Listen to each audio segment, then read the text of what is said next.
하나님께서 레위 지파를 보게 한 이유는 우리가 영적 제사장으로서 하나님이 레위 지파에게 행하셨던 그 일을 오늘 우리에게 어떻게 적용해 가시는가에 대한 내용입니다. 이 하나님이 레위 지파를 통해서 역사하셨던 그 일들, 오늘 영적 제사장인 우리들에게 하나님께서 역사하신 일들을 볼 때, 한해를 오면 예수님이 마태복음 6장에서 이제 예수를 따를 그 제자들에게 하신 말씀 있죠. 주기도문을 쭉 가르치면서 무엇을 먹을까, 무엇을 입을까, 아무것도 걱정하지 말라. 이거를 구하는 것들은 이방인들이 구하는 것인데 너희들은 이것을 구할 필요가 없다라고 말합니다. 이건 이방인들이 이제 먹고 마시는 부분이 그들에게는 두려움이 되는 것은 이들은 이 땅에서 삶이 전부라고 생각하기 때문에 그렇다는 겁니다. 이 땅의 삶이 전부이기 때문에 이 땅에서의 전부인 그들은 이 땅에서 누리는 만큼 그들의 삶에 가치를 부여합니다. 이게 이방인들입니다. 근데 우리는 이 땅에서의 삶이 아니라 이미 하늘의 시민권자라고 말씀하시면서 하늘에서 이루어진 것이 땅에서 이루어지기를 너희는 기도해야 될 존재들인데 하늘에서 이루어진 것을 땅에서 이루어지기를 기도하는 너희들이 이방인들, 땅에 속한 자들이 하는 것들을 구하는 것들을 너희들 구하는 것이 맞느냐라고 질문하시죠. 즉 너희는 지금 영적 제사장이고 영적 제사장들은 하나님께 기도할 수 있는 특권을 가지고 있고 하나님께 기도할 수 있는 특권은 하늘에서 이루어진 것이 너희들이 지금 살고 있는 발붙이고 있는 이 땅에서 이루어질 수 있는 특권, 능력을 가지고 있는데 너희가 이곳에 이루어지기를 기도하는 시간에 무엇을 먹을까 무엇을 입을까를 놓고 기도하고 있는 것이 옳지 않다. 그래서 우리가 이 학주에 나눴던 것처럼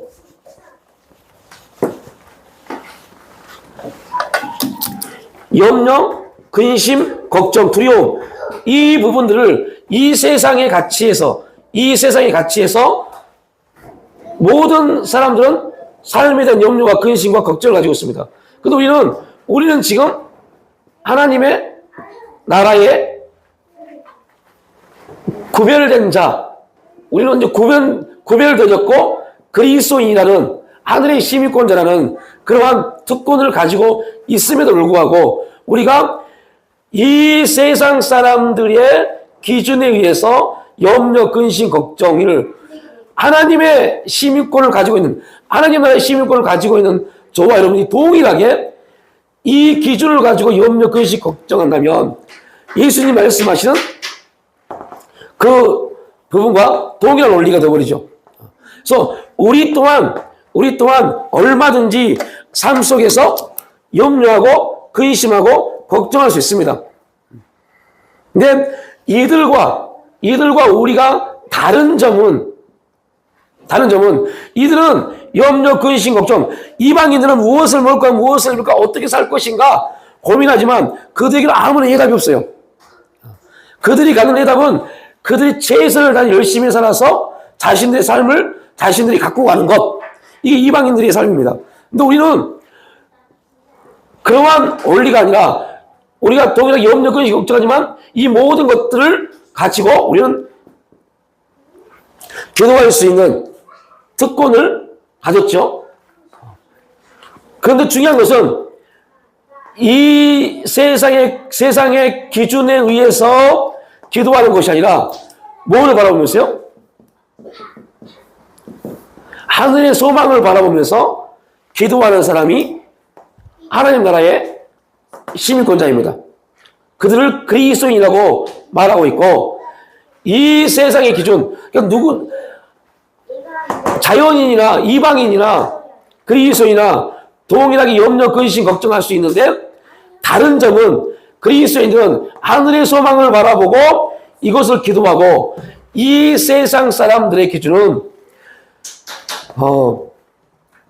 그리스도인이 됐다고 하지만 구원받았다고 하지만 아직 하나님과 긴밀한 깊은 교제를 하지 못하면 그 그리스도인들도 이 세상의 기준으로 어떻게 살 것인가 염려, 근심, 걱정을 합니다. 그리고 그들의 기도는 하늘의 소망을 가지고 기도하는 것이 아니라 어떻게 하면 이것이 해결될 수 있을까에 대한 기준으로 기도합니다.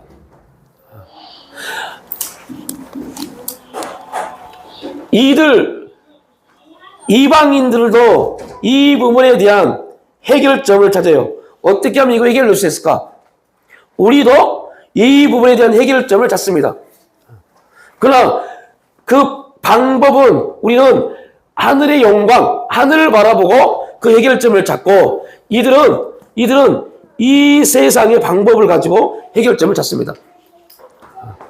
이게 완전히 다릅니다. 그래서 예수님이 야 너희가 지금 이 하늘의 시민권을 가지고 있는 너희들이 이방인들처럼 구하는 거 그걸 찾는 거야 라고 말씀합니다. 하나님이 레이지파를 통해서 우리에게 보여주시는 부분이 바로 이 부분입니다. 하나님이 광야에서 이스라엘 백성들에게 40년이라는 시간 동안 그들에게 만나를 허락하심으로 인해서 그들에게 가르쳐 주셨던 삶의 원리, 광야 40년 동안 그들에게 가르쳐 준 삶의 원리가 뭐였어요? 이게 왜 중요하냐면, 이걸 깨닫는 게 왜 중요하냐면요. 하나님이 이스라엘 백성들에게 7년의 희년의 시간을 말합니다. 70년이 지나면 모든 게 다 온점으로 들어가는 그 원리를 말씀합니다. 여러분 생각해 보십시오. 내가 이 부분을 가지고 내 재산을 가지고 열심히 해서 내 자녀들에게 남겨줄 수 있음에도 불구하고 70년이 지나면 뭐가 돼요? 다 원점으로 들어가 버려요. 근데 그걸 받아들일 수 있을까요? 그걸 받아들일 수 없을 겁니다. 근데 광야 40년 동안 그들에게 만나를 통해서 훈련시켜 주시는 게 뭐냐면 일용할 양식에 대한 부분, 양식은 누구로부터 오느냐? 이 부분을 그들에게 훈련시켜 준 겁니다. 너희들이 아무리 많이 걷어봐라. 그게 너희들에게 어떠한 유익을 주는지. 반대로 그냥 딱 그날 양식만 그들이 구해도 내일 되면 또 그날의 양식이 하나님이 주심을 그들에게 광야 40년 동안 말씀하십니다. 그럼에도 불구하고 이스라엘 백성들은 가나안에서 그 삶의 형식을 살지 못했어요.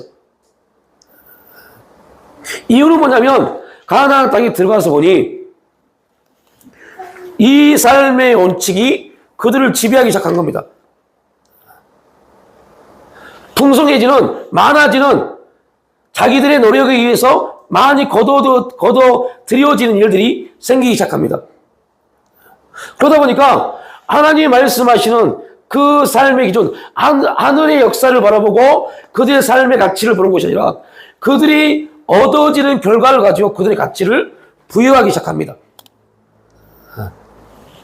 이 원리가 지금 그리스도인들에게도 동일하게 적용되어집니다. 하나님 방법이 아닌 내 방법. 그리고 내 방법에 의해서 사용되어지고 내 방법에 의해서 이루어진 것들이 축복이라고 착각하는 경우도요. 그러니까 그러한 부분들을 하나님은 광야 40년 동안 그들에게 계속적으로 매일매일 훈련시켰음에도 불구하고 결국은 인간의 패역함, 아담의 후손이라는 그 죄성은 여러 가지 우리의 삶의 영역에서 우리를 자극하죠. 죄성의 또 하나의 특징이 뭐예요? 상대적 개념이요. 그리스도인들의 가장 큰 이 영적 병들게 하는 원칙 중에 하나가 우리가 상대적 원리입니다. 저 사람보다 내가 가난하게 느껴지고, 저 사람보다 내가 능력이 없는 것처럼 느껴지고, 저 사람보다 내가 뭔가 부족하게 느껴지는 결핍 현상. 이거는 하나님과의 관계가 끊어지면 끊어질수록 생기는 결핍입니다. 영적 결핍의 가장 중심에는 하나님과 관계가 단절되어진 사건입니다. 하나님과의 교제가 안 되면 그 다음부터 생기는 게 상대적 관점에서 나의 결핍이 보여집니다.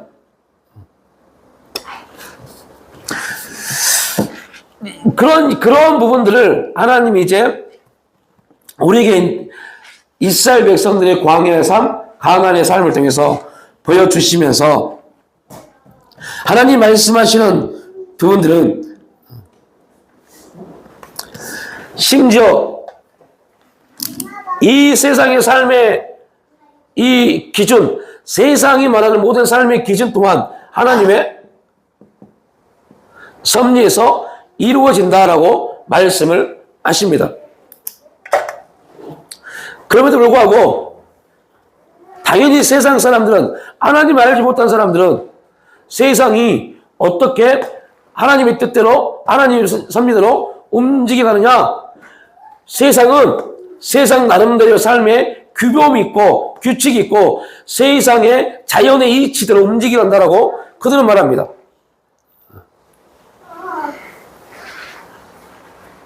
그리고 그 규칙을 통해서 어떻게든 하나님의 섭리, 하나님의 역사를 깨트리려고 하는 게 세상입니다. 세상의 학문은, 세상의 모든 학문은 원래 하나님을 알아가는데 필요한 학문이었죠. 그런데 이게 이제 계몽주의가 막 활성화되어지고 합리주의가 세상을 어떻게 표현할까요? 다스려야 된다나. 아무튼 합리주의적 사고가 사람들의 사고를 자극하면서 이제 그때부터 학문은 하나님을 알아가는 것이 아니라 어떻게든 하나님을 부정하는 학문으로 바뀌어버립니다. 그래서 세상 학문은 어떻게든 하나님을 부정합니다. 하나님을 부정해야만이 그들의 학문이 인정받기 때문에요. 그래서 세상의 학문은 하나님을 계속 부정합니다.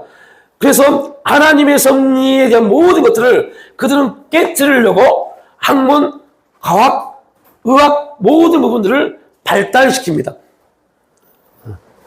결국은 세상이 발달하면 발달할수록 하나님의 법칙은 세상에서 깨지기 시작합니다. 여기서 우리가 심각하게 받아들여야 돼요. 왜 세상의 학문이 발달하면 발달할수록 하나님의 섭리가 깨지기 시작할까요? 하나님의 섭리가 잘못된 거기 때문에요? 아니죠. 문제는 그리스도인들이 하나님에 대해서 더 무지해져 가고 있습니다.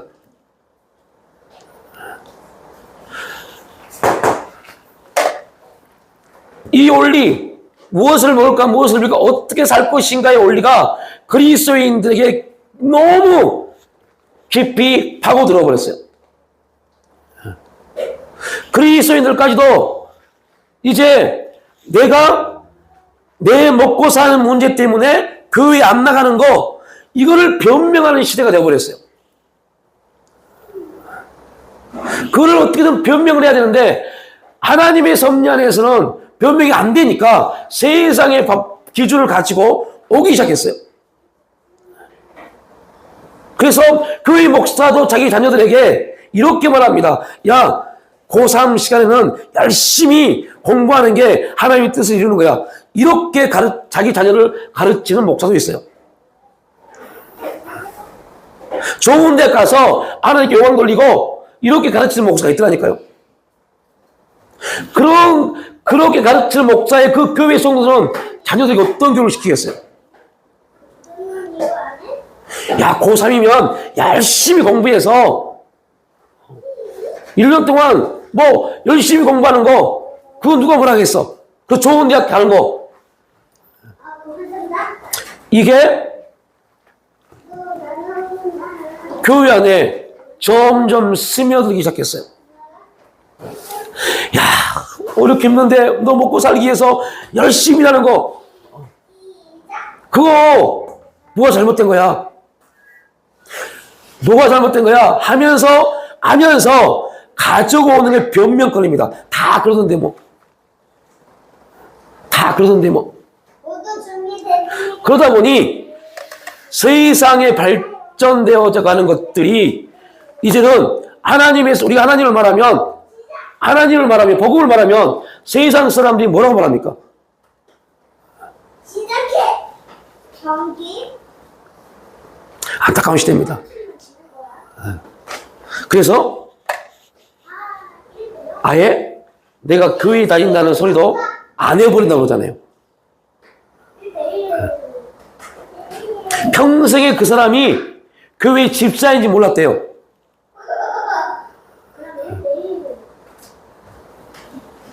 그러면 아예 말 안 해버립니다. 자기가 내가 하나님 앞에 어떠한 존재이라는 것에 대해서 망각해버린 겁니다. 세상은 더 자기를 피하라고 자기를 더 나타내기 위해서 온갖 수단과 방법을 가리지 않습니다. 그럴 때 우리가 해야 될 일은 더 진리에 우리를 더 바짝 가까이 나가는 겁니다. 그래야만이 하나님의 역사가 변명되지 아니하고 우리를 통해서 더 강한 메시지로 나올 수 있는데, 이 내용들이 뭐 교회 안에서도 이미 교회 안에서 깨져버렸던 일들이고, 그러다 보니까 이제 사탄이 그리스도인들을 무너뜨리는 거 이제 일도 아니구나 라는 시대가 되어버렸어요. 이러한 시대에 그래도 한국교회가 소망이 있다는 것은 지금 여러분들 장난 아닙니다. 기도원마다 요즘 올해 교회들 여름 수련회 한 교회들이 60%가 넘어요.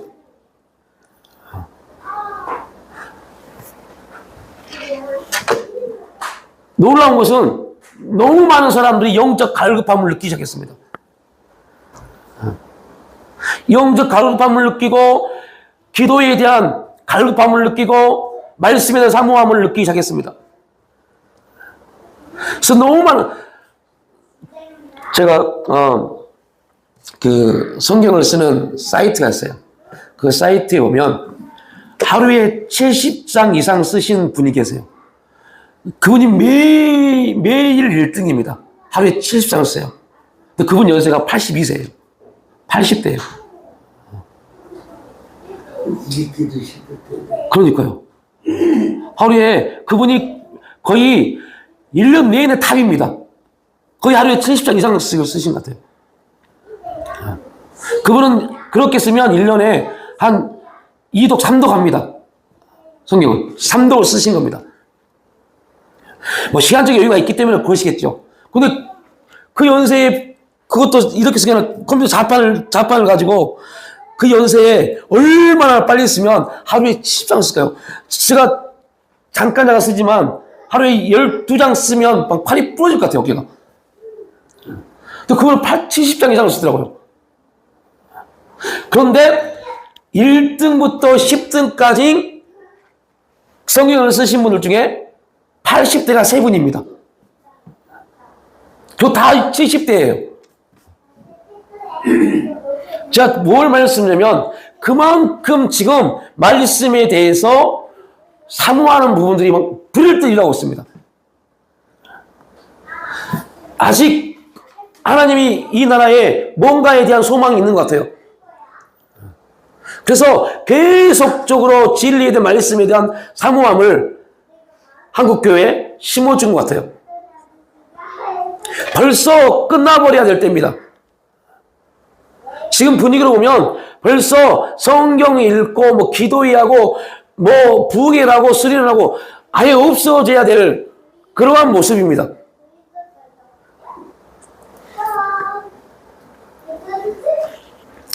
전 세계에서 재림주가 가장 많은 나라가 한국이잖아요. 이단이 가장 많은 나라가 또 한국입니다. 이단이요. 저 일본에 있는 것들은 이단이 아니잖아요. 그때는 그냥 잡신들이고 기독교를 통해서 나온 이단들이요. 한국이 제일 많습니다. 그쯤 되면 하나님이 한국을 버리셨어야 돼요. 얼마나 타락했습니까? 얼마나 부정부패가 많습니까? 근데 계속적으로 하나님이 어떻게든 교회의 끈을 하나님 붙잡고 계시는 부분이 있어요. 왜요? 아직 소망이 있으니까요. 아직 여기에 매몰되지 않냐고 어떻게든 하나님 나라 영광을 바라보고 이것을 이기고 하는 사람들의 믿음의 역사들이 있기 때문에. 그래서 많은 사람들이 모여서 많은 사람들이 뭔가를 해서가 아닙니다. 곳곳에 한 사람들이 그 일을 감당하기 때문에 하나님은 붙잡고 계십니다. 하나님이 여러분 레위 지파가 제사장이 많으면 많을수록 제사를 많이 지낼 수 있고 많이 뭔가를 하나님 앞에 나갈 수 있다면 레위 지파를 그죠? 12지파에 한 지파씩 다 넣어버릴 수도 있겠죠. 근데 하나님이 6곳에 12지파 동서남북 6곳에 레위 지파를 두신 이유가 무엇일까요?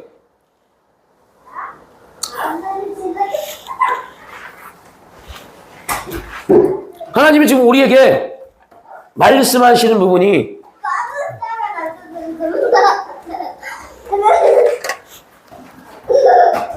이미 우리나라가 보여지는 부분은 교회도 마찬가지입니다. 지금 어떤 교단의 총회장님 되신 분이 지금 심각한 문제에 터져가지고 난리가 났어요. 지금 난리가 났어요. 그 교단 자체가 뭐 한 숙대가 있을 것 같아요, 지금. 이런 문제, 저런 문제. 한국계 소망이 없습니다. 그런 게 보면 있는.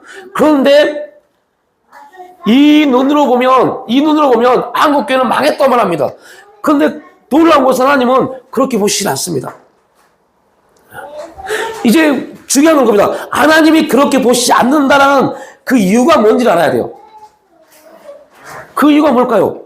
라고 할 때, 하나님이 왜 한국교회가 망할 수밖에 없는 그런 환경이고, 그러한 상황임에도 불구하고, 하나님 한국교회를 붙잡고 그 끈을 붙잡고 계시느냐? 이게 한국교회를 다시 세울 하나님의 연결고리 통로입니다. 그냥 막연하게 하나님의 교회를 사랑하시게요? 아닙니다. 그렇다면 유럽교회, 미국교회를 안 무너뜨렸죠. 막연하게 교회를 사랑하신다? 아닙니다.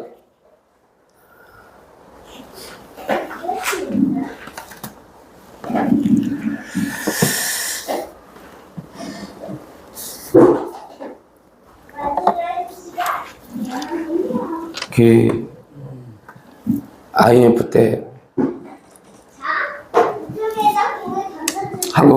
우리나라가 다 망하다고 했잖아요. 솔직히 여러분들 금 모아가지고 우리나라가 사는 게 아니잖아요. 금 모아봤자 그게 얼마나 되겠어요. 그것 때문에 우리나라가 사는 게 아니잖아요. 어떤 사람들은 그때 금 모으기에서 그 금 모은 금 어떤 또 권력가가 거의 3분의 1을 가져갔다고 그래요. 또. 그 금을 모아서 그걸 녹여서 뭘 써서 우리나라가 회복되기 절대 아닙니다.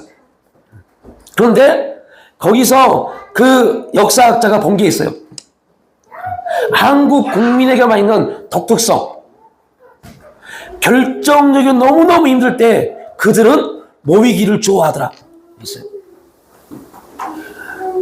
다 흩어져서 끝날 것 같았는데 금묵이라는 운동으로 다 온 백성이 모이더라는 거죠. 국민이. 이게 한국 교회도 동일하게 작용되어진 원리였습니다. 위기 때 한국 교회는 어떤 일이 벌어져요? 모이기 시작합니다. 뭐 하려고요? 기도하려고요. 하나님만이 이 위기를 해결할 수 있는 분이기 때문에 모여서 그분을 향해서 기도하는 겁니다. 이 방법으로 우리가 염려와 근심, 걱정을 통해서 어떻게 해결할 수 있을까? 어떤 방법이 있을까? 우리는 얼마나 할 수 있어요? 세상살이 많은 것처럼 얼마나 할 수 있어요? 그런데 하나님은 그걸 요구하신 것이 아니라 너희들은 나를 바라보고 너희들의 목적, 너희들의 계획과 너희들의 방법이 아니라 너희는 나를 바라보고 기도해라. 그러면 내가 듣고 내가 역사할게. 이 부분을 하나님이 듣기를 원하시는 겁니다. 그런데 그 일들이 곳곳에서 이루어지고 있습니다. 그래서 한국교회에 소망이 있는 겁니다. 단지 교회이니까 여러분 아닙니다. 여러분 성경을 보면 이 레이지파를 우리가 지금 나누고 있지만 이 레이지파는요 나라가 멸망하고 나라가 이스라엘이 멸망하고 흔적들이 사라져버립니다.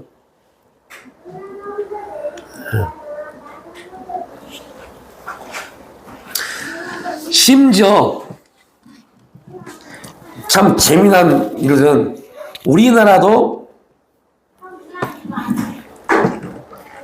그런 일들이 많았죠. 지금은 없지만 목회자를 돈 주고 사는 그러한 일들이 있었습니다. 그래서 6개월 코스로 6개월만 신학교 하면 목사 안수를 받는 그러한 곳이 있었어요. 그분들이 말하는 하나의 원칙이 있습니다. 공부해서 목회자 되는 거 아니다.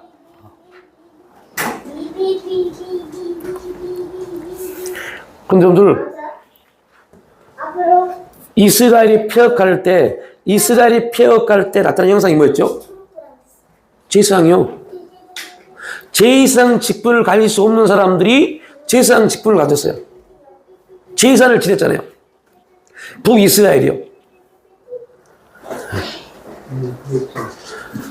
여러분 그 일들이 하나님 보시기에 완전히 타락한 모습에 올립니다. 그런데 하나님이 바벨론으로 포로를 보내서 예루살렘에 있는 하나님의 성전을 허물어 버립니다. 그리고 하나님이 하셨던 일이 뭐라겠죠? 말씀 회복 운동을 통해서 제사라는 그들이 가지고 있는 전통을 무너뜨려 버렸어요. 그러면 그들이 돌아와서 뭐가 약해지겠어요? 제사장이라는 그 직분의 힘이 약해지고, 그래서 예수님 당시에는 대제사장이 있었지만 누가 권력을 얻었어요? 바리새인들이요. 네. 바리새인들이 권력을 잡은 겁니다. 대제사장은 바리새인들의 그 힘에 의해서 움직여 갔어요. 왜 그러냐면 우리도 그럴 수 있어요. 제사장들이 해야 될 일이 뭡니까? 오직 그들은 하나님만 바라보고 하나님 앞에서 하나님을 찬양하고 하나님 앞에 예배드리는데 그들의 모든 것을 쏟아내요. 그런데 이스라엘 백성들이 포로로 끌려갈 때 바벨론을 위해서 멸망받기 그 전후 가장 타락한 존재가 누구였습니까? 제사장들이요. 하나님 말씀을 통해서 이스라엘 백성들에게 온전한 제사를 지내야 될 그들이 타락했습니다. 그들의 타락은 이스라엘 전체의 타락으로 연결되어집니다. 뭐라고? 지금의 시대와 우리가 영적 제사장으로서 우리가 온전한 신앙 하나님을 바라보지 못하면 삶의 기준, 그러니까 윤리 도덕적 기준, 삶의 기준으로 보면 열심히 사는 사람들이 인정받는 시대입니다. 또 그렇게 사는 것이 당연합니다. 그런데 하나님이 보실 때 그 열심이 누구를 위한 열심이냐가 중요한 겁니다. 무엇을 위한 열심이냐가 중요한 겁니다. 결국 하나님의 목적한 바가 아니면 그 열심은 허무함으로 다가옵니다.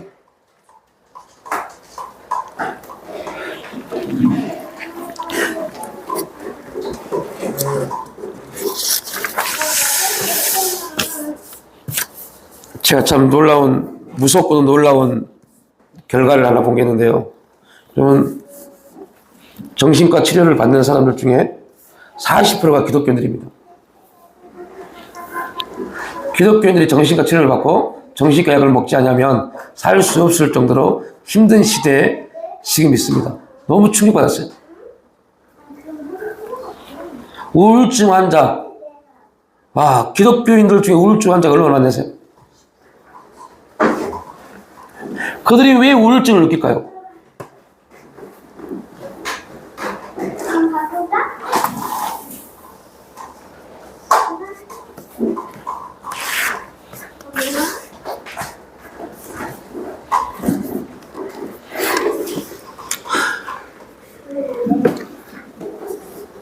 지금 이 시대에 삶에 대한 염려와 근심, 걱정, 두려움이라는 그 주제 자체가 우리를 참 되게 우울하게 만듭니다.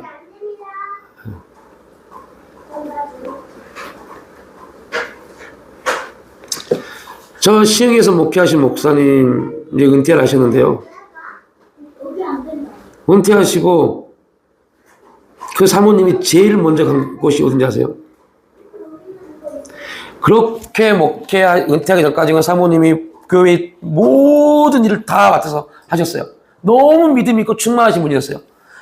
목사님 은퇴 딱 하고 그 다음날 사모님이 정신과에 가셨어요. 정신과 약을 이만큼 따오셨어요.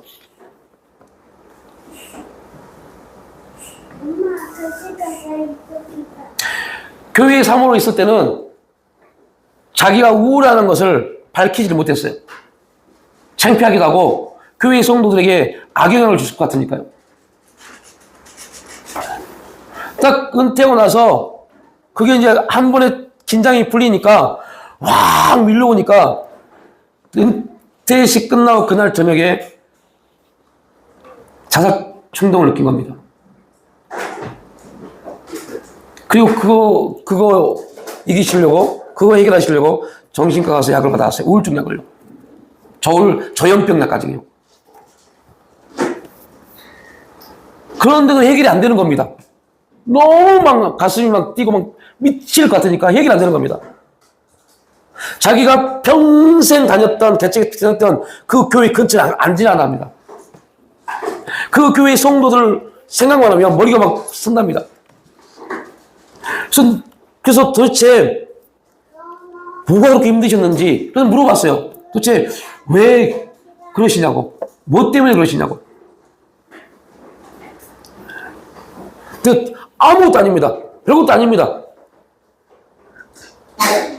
별것도 아닌 건데 그 별것도 아닌 게 10년, 20년, 30년 쌓이니까 그 영혼을 심지어 그 사모님, 그 목사님이 대신 말해준 겁니다. 목사님 하신 말이 우리 사모는 지금 하나님이 살아 계시는지도 의심한다고.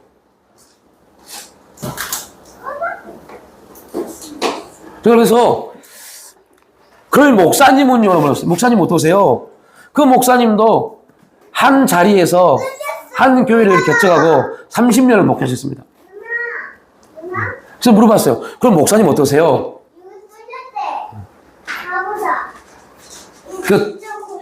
저는 그 목사님 말씀 듣고 더 충격 먹었어요.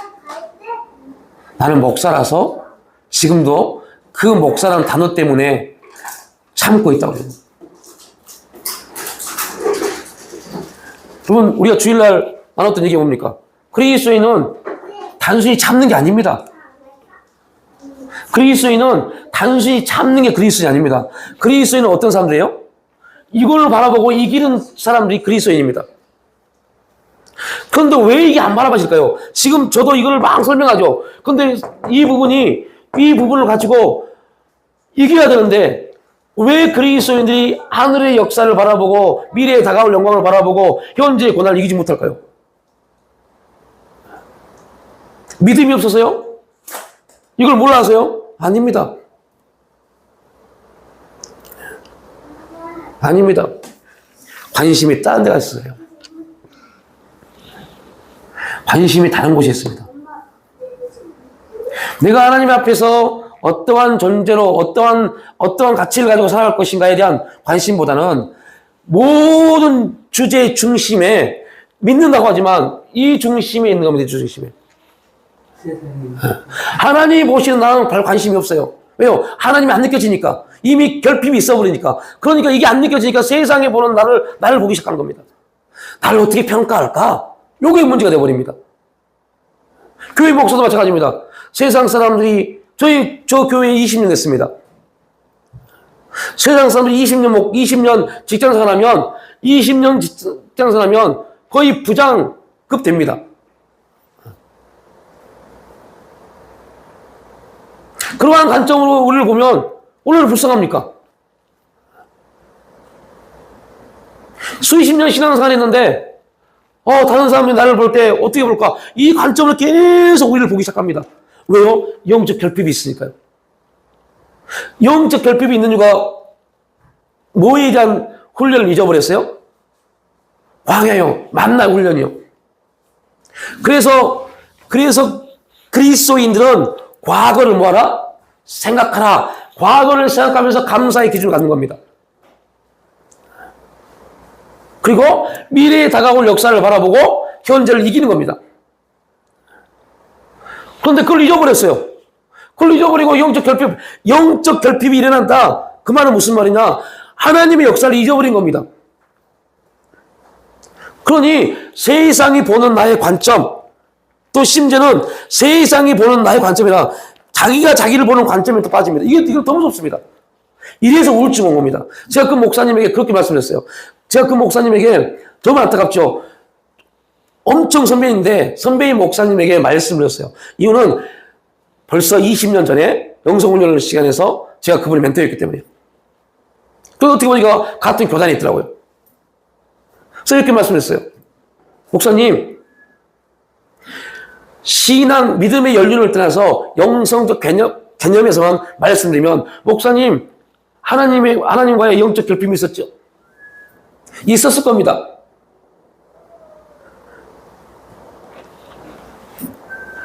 그 문제가 결국은 목사님뿐만 아니라 사모님에게도 영향을 주었고, 사람들이 과연 나를 어떻게 볼 것인가에 대한 그 기준이, 또한 내가 이 교회에서 은퇴하는데 성도들이 은퇴한 나를 어떻게 볼 것인가의 그 기준이 너무너무 힘들게 하셨을 겁니다.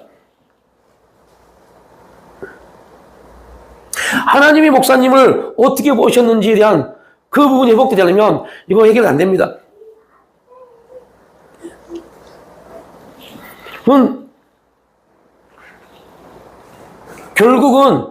결국은 모든 풍성함의 기준은 하나님이 우리에게 주시는 겁니다. 여러분 이렇게 말하면요 다들 아멘 합니다. 그런데 그렇게 안 삽니다.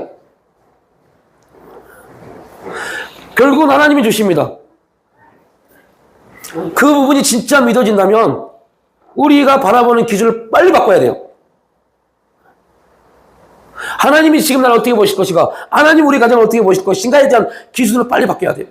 그래야만 우리가 미래에 대해서 무엇을 먹을까, 어떻게 살 것인가, 내 미래의 삶은 어떻게 될 것인가에 대해 관심을 놓게 됩니다. 이게 관심이 가져오는 순간부터 우리는 하나님 앞에 점점 멀어져 가요. 아니라고 말할 겁니다. 아닙니다. 점점 멀어져 갑니다. 멀어져 갈 수밖에 없어요. 왜요? 이 세상은 자꾸 하나님의 역사, 하나님의 가치 기준, 하나님의 섭리를 다 깨뜨린 방법으로 삶을 만들어 갑니다. 너 그렇게 살다가는 이런 기준으로 계속 우리에게 접근해 옵니다.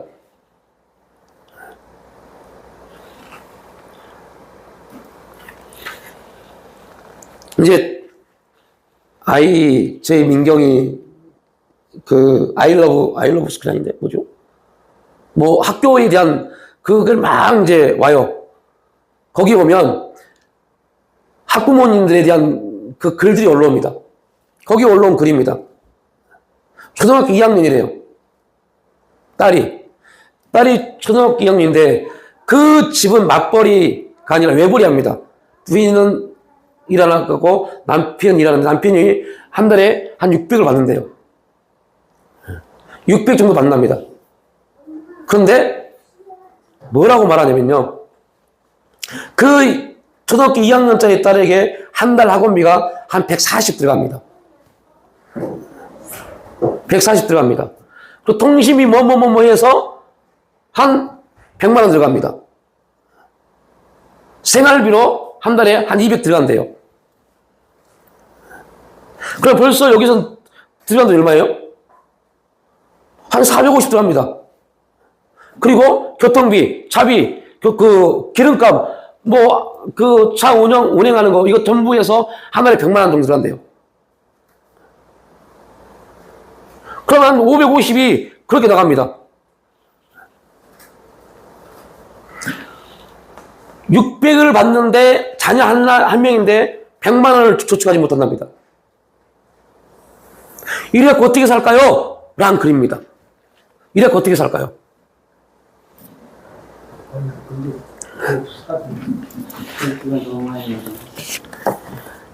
사교육비 한 아이에게 그렇게 요즘 기본입니다. 그 정도가. 그래서 이제 거기에서 어떤 분이 이렇게 글을 적어놨어요. 저희는 자녀가 3명인데 한 달 학원비 30만 원 들어갑니다. 그리고 다들 어떻게 다 동사무소 보냅니다. 가버렸어요. 동사무소에서 있는 거 합니다. 국영수 안 합니다. 동사무소에서는 한 달에 얼마짜리 그것만 합니다. 그리고 방과후 이것만 합니다. 그래서 30만 원 들어갑니다. 그랬더니요, 거기에 대해서 많은 사람들이 이렇게 글을 전했어요. 아동학대입니다라고. 아이의 미래를 왜 부모가 아이가 그렇게 해서 앞으로 어떻게 살아가려고 그렇게 하십니까? 그게 아동학대. 그건 지금 이런 시대입니다. 이런 시대예요. 이런 소리가 막 들려져요. 그러면요, 아이고, 답답하네. 어떻게 살지? 어떻게 하지? 이런 문제가 되어버립니다. 600을 번대요. 그래서 그 분이 뭐냐면, 저도 맞벌이를 해야 되겠어요.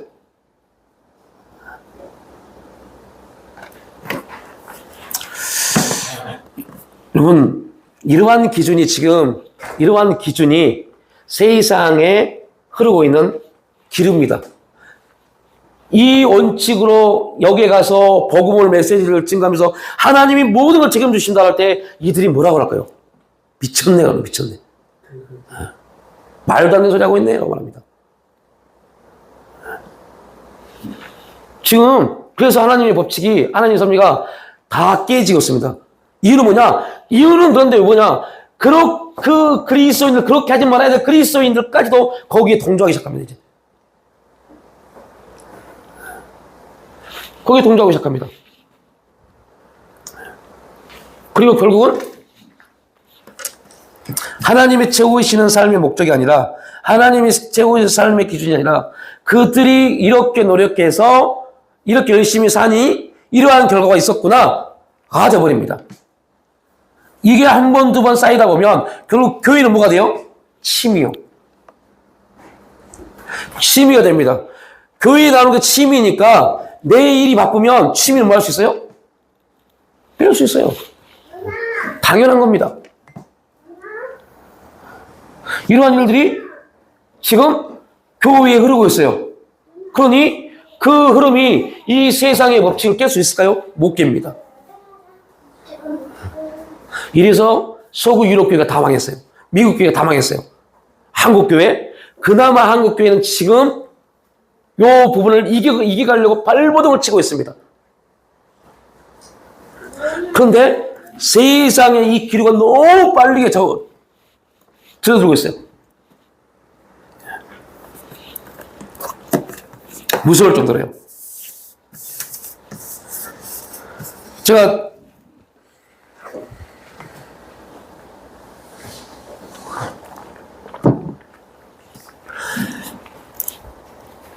좋은 어떤 분의 소개로 이제 기독교 단체에 이력서를 내게 됐어요. 이력서를 내서 그 담당하는 목사님이 와 목사님 경력이고 뭐고 너무 좋습니다. 아 그런데 목사님 왜 학위를 끝까지 공부 안 하셨어요? 이것 때문에 될지 안 될지 모르겠습니다. 이거 학위를 계속 하실지. 계속 한 20분 통화했는데 계속 학위입니다. 학위를 좀 어떻게 하시지. 그래서 그랬어요. 그러면 빨리 그냥 그 학위 그 부분이 걸리면 그냥 취소하시라고. 뭘 고민하고 나는 내가 없는 걸 계속 말해봐야 그게 안 되는 걸 가지고 계속 말하면 뭐하냐. 취소하겠다고. 그러면 됐어요. 나는 학위는 없지만 이제 학위가 없는 사람들이 말입니다. 학위는 없지만 내 경력으로 충분히 메꿀 수 있다. 근데 그 입장에서는 그런데 목사님 지금 우리는 일단은 서류를 통해서 갖고 있는 매뉴얼이 있기 때문에 그렇기 때문에 거기에 다 걸립니다. 그럼 안 하겠다. 그리고 당신을 내부에서 결정해서 연락 주라.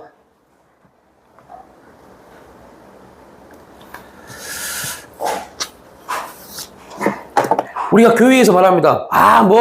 그렇게 지식 필요했나 영성만 있으면 됐지. 천만의 말씀입니다. 교회가 더 난립니다, 지금. 저 은평의 어떤 교회가 담임 목사를 쫓아낼 때 부모 목사 4명이 다 박사학위를 갖고 있는 부모 목사 4명이 담임 목사 설교를 12,000편의 설교를 다 검증해서 표절했다고 해서 쫓아냈어요. 지금 이런 시대입니다. 교회 성도들도 교회도요 목회자 청빙할 때 제일 먼저 첫 번째가 뭔지 아세요? 예전에는 신학대학교 신학대학원이었어요. 이것도 안 합니다. 일반 대학교 신학대학원입니다. 이제 일반 대학을 나와요. 네, 일반 대학교 학위 신학대학원 그리고 기본 박사학위 이겁니다. 왜 신학대학은 아닐까요? 뭔 차이예요? 성적 차이요. 성적 차이가 있기 때문에 일반 대학을 갈 수 있는 실력이면 신학대학생보다 훨씬 뭐한다? 머리가 좋다는 겁니다. 이게 지금 공고문입니다. 이 사람이 기도를 얼마나 하고 얼마나 영성이나 관심도 없습니다. 그러니까 청빙해놓고 1년 만에 이제 쫓아내는 싸움을 하고 있는 겁니다. 왜냐면 다 요금이 되고 삶의 원칙을 가지고 그렇게 다가옵니다. 그러니까 이런 부분이 되니까 목사들이 가짜 박사학위를 받아오는 겁니다. 이제 돈 300 주고 500 주고 가짜 박사학위를 받아와요. 그게 너무 난무이시니까 6년 전에 TV에서 방영됐죠. 우리나라 가짜 박사학위가 제일 많은 곳이더라고요. 교회라고요. 이런 일들이 왜 있을까요? 이 부분이 걸려서 그럽니다. 이 부분이 안 보여지니까 만나를 통해서 훈련이 되어지는 부분이 없다 보니까 광야의 훈련이 없다 보니까 하나님이 매일매일 만나를 통해서 우리를 먹이시고 입히시고 인도해 가신다는 걸 알지 못하니까 이 방법을 쓰는 겁니다. 내 집안을 통해서 하나님 말씀하시고자 하는 분이 그겁니다. 이스라엘 백성 40년의 역사가 광야 40년 역사 만나였다면 이제 영적 레이 지상들에는 하나님이 그들이 직분에 의해서 합당한 삶을 살면 하나님이 가장 합당의 풍성함을 주신 겁니다. 근데 그 훈련이 안 되면 이 삶의 원칙이 교회 목사, 교회 집사 아닙니다. 동일하게 요를 빡치게 만듭니다. 그 결국은 이 원칙이 교회를 무너뜨리는 원칙이 되어버렸어요. 교회뿐만입니까? 저 원칙이 지금 가정을 깨뜨리고 있잖아요. 가정 파탄의 모든 중심은 돈입니다. 돈. 무엇을 먹고 어떻게 살 것인가.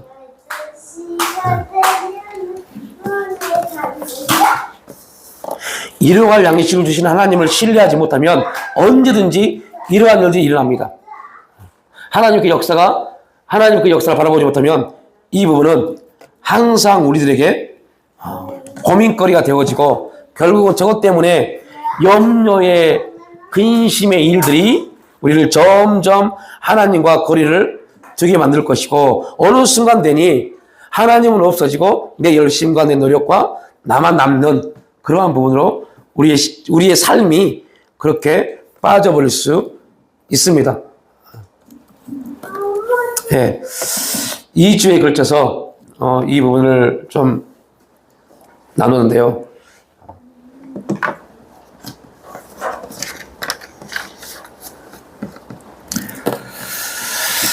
그러죠. 이제 제가 이 부분을 보면서 느껴요. 너무 어려운